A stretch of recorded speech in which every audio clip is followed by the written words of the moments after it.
ഇതാണ് ഏറ്റവും ഗംഭീരം. ഇത് എന്റെ കണ്ണട, അത് വിശാഖേട്ടന്റെ കണ്ണട അല്ലേ? ഇത് സ്വന്തം കണ്ണട. പക്ഷെ അപ്പോഴും നീ നിന്റെ കണ്ണട എനിക്കല്ലേ തന്നത്?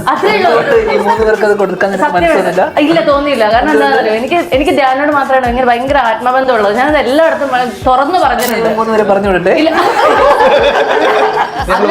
അല്ല, അതൊക്കെ പറഞ്ഞു കഴിയുമ്പോഴും ഈ മനുഷ്യൻ കഴിഞ്ഞ 3 മാസമായിട്ട് എന്റെ ഫോൺ അറ്റൻഡ് ചെയ്തിട്ടില്ല. കഴിഞ്ഞ ഇന്റർവ്യൂ കാണുമ്പോ ഭയങ്കര സ്നേഹമാണ് ഇതിനെ വിളിച്ചു. ഞാൻ കഴിഞ്ഞ തവണ ഞാൻ നിന്നോട് ചോദിച്ചു, നീ അറിയാത്ത ഇംഗ്ലീഷിൽ എനിക്ക് മെസ്സേജ് അയക്കുന്നത് ഞാൻ നിന്നോട് തെറ്റ് ഇംഗ്ലീഷ്. നീ എന്താ ഉദ്ദേശിക്കുന്നത് എനിക്ക് മനസ്സിലാവും. ഞാൻ മെസ്സേജ് വായിക്കട്ടെ. ഇംഗ്ലീഷ് ഒക്കെ പഠിച്ചിട്ടുള്ള ആളാണ്. ഒന്ന് വായിക്കുന്നതാണ്. ഇംഗ്ലീഷ് കഫേ പോ.